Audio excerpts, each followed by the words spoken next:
2024 में सबसे बड़ा धमाल मचाने वाले और कोई नहीं राहुल गांधी है। राहुल गांधी ने बता दिया है कि वह किसी से काम नहीं है। भारत यात्रा जोड़ों के दौरान उन्होंने पूरे भारत को जगाने का काम किया और दोस्तों, उन्होंने दिखा दिया कि वह पप्पू नहीं, वह राहुल गांधी है। क्योंकि दोस्तों, उन्होंने 4 लाख वोटों से जीत हासिल की है। आइए जानते हैं राहुल गांधी की पूरी कहानी।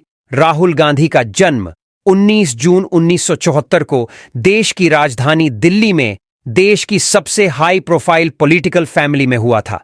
इनके पिता श्री राजीव रत्न गांधी भारत के उन चुनिंदा पॉलिटिशियंस विल थे जिन्हें एक प्राइम मिनिस्टर के रूप में देश की जिम्मेदारी को संभालने का मौका मिला। वे राहुल गांधी के जन्म के समय उनके पिता और राजनीतिक रूप से इतने सक्रिय नहीं थे। वहीं दूसरी तरफ इनकी मां श्रीमती सोनिया गांधी फिलहाल देश की सबसे पुरानी पार्टी इंडियन नेशनल कांग्रेस की प्रेसिडेंट है।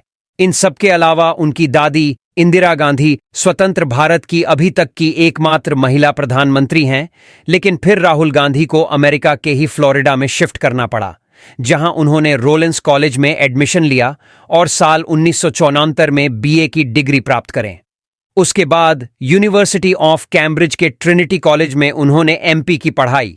लेकिन कुछ ही समय काम करने के बाद उन्होंने इंडिया वापस आने का फैसला किया और 2004 में वह वापस इंडिया गए, जहां उन्होंने अपनी खुद की टेक्नोलॉजी कंसल्टेंसी कंपनी की शुरुआत करे और इसके साथ यूनिक पॉलिटिक्स में भी आने का फैसला कर लिया था, जो उनके लिए काफी शुभ एक ही था। संयोग की बात थी कि उसी साल लोकसभा इलेक्शंस भी होने थे, जिसका लाभ उठाते हुए उन्होंने अमेठी के लोकसभा कॉन्स्टिट्यूएंसी से इलेक्शन लड़ने की भी घोषणा कर दी। और साल 2006 में इन्होंने अपनी मां के दिए इलेक्शन के लिए रैली में पार्टिसिपेट करना भी शुरू करा और करीब 4 लाख वोटों से उन्हें जीत लाइए, जिसकी वजह से साल हर साल तक कांग्रेस पार्टी और उसके कैंपेन की प्रोमिनेंट फिगर्स बन चुके थे। और इनकी इसी प्रसिद्धि को देखते हुए 24 सितंबर 2007 को इन्हें ऑल इंडिया कांग्रेस कमेटी के जनरल सेक्रेटरी के रूप में अपॉइंट कर दिया गया।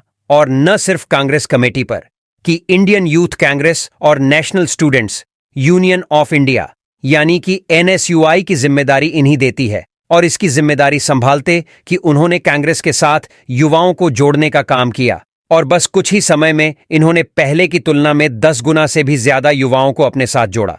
उसके बाद साल 2009 के जनरल इलेक्शंस में इन्होंने अपनी अमेठी की सीट इन कर ली, बल्कि इस बार तो वोट का अंतर 3,70,000 था। और उस बार के जनरल इलेक्शंस में कांग्रेस ने यूपी के 80 इसमें से 21 पर जीत दर्ज की, जिसका काफी हद तक श्रेय राहुल गांधी को दिया गया। इसके अलावा से इलेक्शन कांग्रेस की सरकार भी बनी। इस बार नरेंद्र मोदी के नेतृत्व में भारतीय जनता पार्टी की सरकार बनी और नरेंद्र मोदी को भारत का प्रधानमंत्री हैं। इंडियन नेशनल कांग्रेस की बड़ी हार के लिए राहुल गांधी ने खुद को जिम्मेदार माना। फिर उसके अगले दिन यानी कि साल 2019 के लोकसभा इलेक्शंस में इन्होंने पार्टी के हम पैन को लीड करने का काम किया। लेकिन दुर्भाग्य से पार्टी इस बार भी अपने प्रदर्शन में ज्यादा सुधार नहीं कर पाई। लेकिन अभी भी राहुल गांधी भारतीय राजनीतिक व्यवस्था में जो हर मुद्दे पर सरकार को क्रिटिसाइज करने का काम करते हैं और विपक्षी नेता होने के रूप में यह उनका कर्तव्य है। वहीं अगर हम बात करेंगे इंटरेस्ट के बारे में, तो राहुल गांधी को रीडिंग, फ्लाइंग, इन्हें swimming, cycling, running, scuba diving sports में भी खूब दिलचस्पी है। वह बगैर उनकी पर्सनल लाइफ की तरफ नजर डालें तो राहुल गांधी ने कभी भी शादी नहीं की है। दोस्तों, यह कहानी राहुल गांधी की अगर आपको वीडियो पसंद आई हो तो आप इस वीडियो को लाइक करके हमारा मनोबल बढ़ा सकते हैं।